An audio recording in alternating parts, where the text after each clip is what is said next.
If you're struggling with panic attacks, if you're getting bizarre, mysterious physical symptoms that the doctors can't figure out, if you're getting scary, intrusive thoughts, you might even start feeling disconnected, where you might be feeling derealized or depersonalized.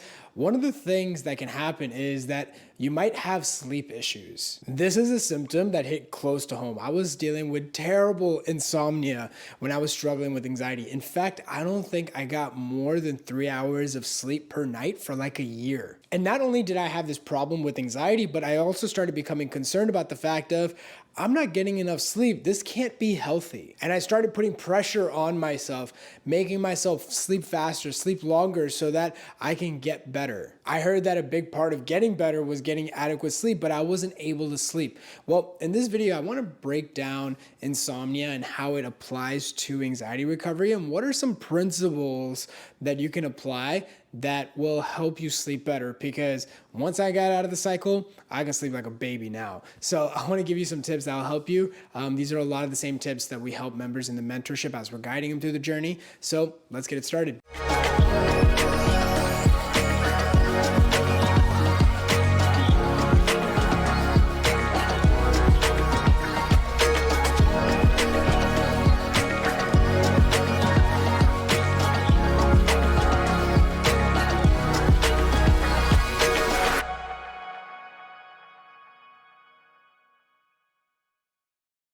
So if you're new to the channel, this channel is dedicated to helping you overcome your symptoms, go back to living. I have a bunch of YouTube videos explaining certain symptoms, understanding the mechanics of anxiety, how to respond, how to go back to living, how to make sure these symptoms go away. And there's a bunch of resources down below too. One of the best resources, the best feedback we get is from the Desensitization Blueprint that helps you desensitize your nervous system. Basically, a short recap of it is that all the symptoms that you're experiencing, every time you go to your doctors, they say everything's fine, there's nothing wrong. The reason why you're experiencing this is because your nervous system has gotten very sensitive. There's nothing actually wrong with you except for the fact that your nervous system is very sensitive as a consequence of you hitting a stress threshold. Basically, you went through a stressful situation where whatever happened, your body and mind couldn't cope with it, and as a consequence, your nervous system became more sensitive as a way to protect you from certain threats. Basically, if you're stressed for a sustained period of time, your body thinks that there is a threat out to get you. So as a consequence, your nervous system becomes more sensitized. A lot of the symptoms you're experiencing, including lack of sleep, have to do with that. But in this video, I'm going to be talking a little bit more about insomnia, but you might be having an array of symptoms. That Desensitization Blueprint is a great place to start you on the recovery journey. Now, like I mentioned, I never really had a history of sleeping issues when I was growing up. In fact, I could sleep almost instantly. My head would just hit a pillow and I could knock out. But what happened was that when I fell into the anxiety cycle, it started off as a panic attack. All of a sudden, I couldn't sleep. In fact, I would wake up in the middle of the night with a panic attack, and oftentimes it would happen at the exact same time. And so over time, what happened was that I was just lacking sleep. I had never really gone through life where, if I didn't sleep well one night, my body would almost make it up the next day. But this was a situation where I felt like my body wasn't able to make it up. And so what's going on? Well, one of the first things I want you to understand is that when your nervous system is sensitized, your body is producing natural cortisol. Basically, your body is producing more cortisol than somebody who's not dealing with anxiety.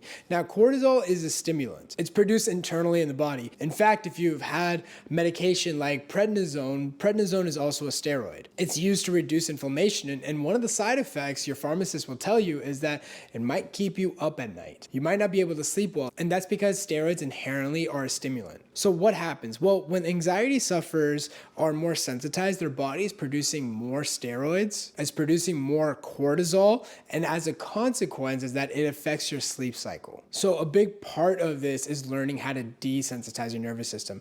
Like I mentioned, I'm not going to be breaking that down so much. The Desensitization Blueprint is a great place to start. There's a bunch of resources as well on this YouTube channel. But what's important in this video video is helping you understand what's going on. Now, if you were like me, I would wake up in the middle of the night with a panic attack. Panic attack out of nowhere. I wasn't thinking about anything. It wasn't like I was triggered by something. I would just wake up with a panic attack. Now, because this was happening to me, the logical explanation of all this was there's something medically wrong with me. And the doctors couldn't figure it out. I'd go to sleep labs. I went to a neurologist.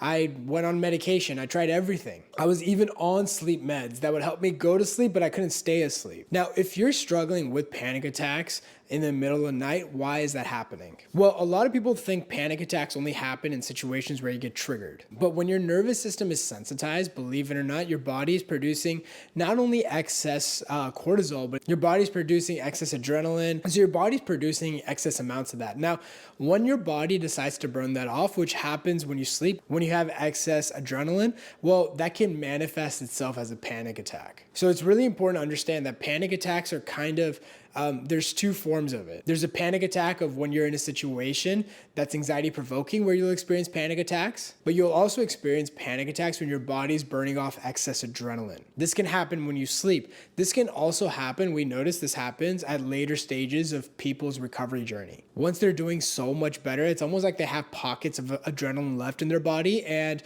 their nervous system goes back in to burn it off and they'll experience panic attacks later in the recovery. Even though they had a period where their panic attacks were dormant, it'll surface up at the end, and that's not a bad sign. We help the members in the mentorship understand that you will experience this towards the end of your recovery. And so recognize that experiencing a panic attack in the middle of the night is not a bad thing.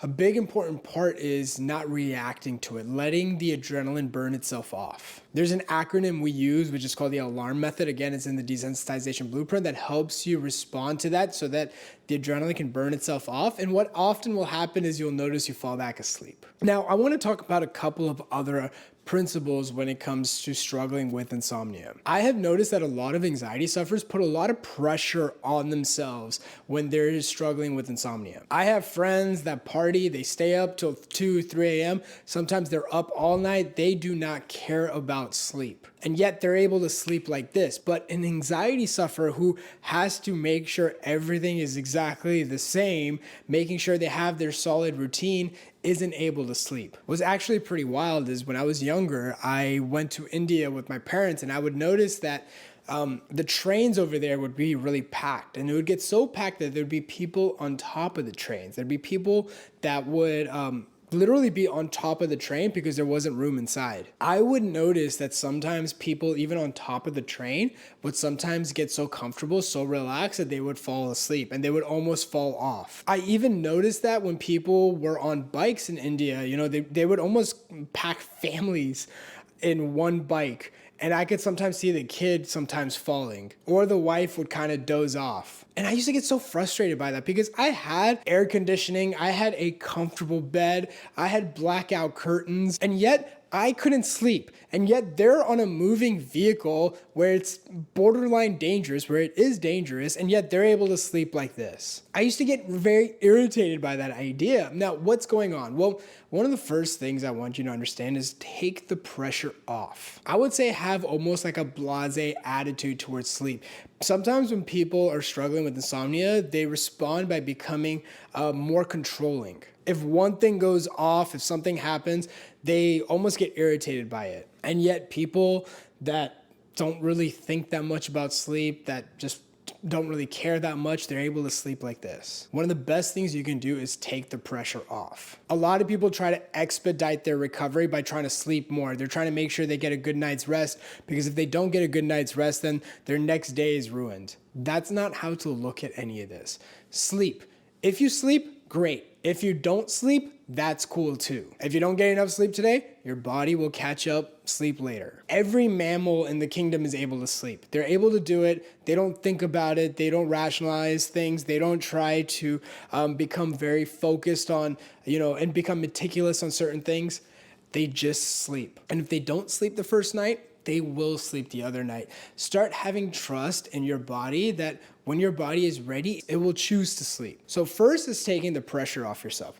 The second thing to understand is that sleep is not a goal. Ask anybody who's not even going through the anxiety cycle, hey, sit down and fall asleep instantly. They're gonna tell you, I can't do that. It's not like a light switch where you can just, it's like an action where you just go to sleep. Sleeping happens when you let go. You get yourself comfortable and you relax and let go, and your body decides to doze off when it's ready. But it's not an action. A lot of anxiety sufferers are always trying to do something. It's this compulsive doing that creates the problem. Sleep is not a doing. You just be.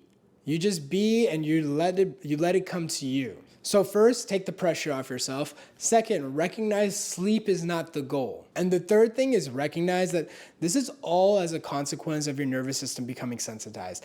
As you get better, sleep will resolve itself. I don't have problems with sleep anymore. In fact, the rare times I do have problems with sleep, it's because I have a huge stressful situation and that's, plaguing my mind. That doesn't happen very often. Even though I have way more stressors now than I ever did before I fell into the cycle, very rarely do I have trouble sleeping. In fact, now there's so many different sleep tools that can track your sleep. And based on those results, I sleep great. Now, if you're on the recovery journey, I don't recommend you using those things because again, you put too much pressure on yourself. When you're at this stage of recovery, the focus is not about putting more pressure, it's about taking the pressure off. The only way your nervous system desensitizes is by taking the pressure off. I hope this video helps. I wanted to talk about this specific symptom because it's been surfacing a lot in the mentorship, and I know I see it in the comment section, and so I just wanted to resolve it. I hope this helps you on the recovery journey. If you want more resources, you can hit the link down below. There's also a link to apply for mentorship if you want us to guide you to overcoming this, not just with insomnia, but all the other bizarre, mysterious symptoms that you might be experiencing so that you go back to living. Again, the link is down below. I wish you the best, and I'll see you in the next video.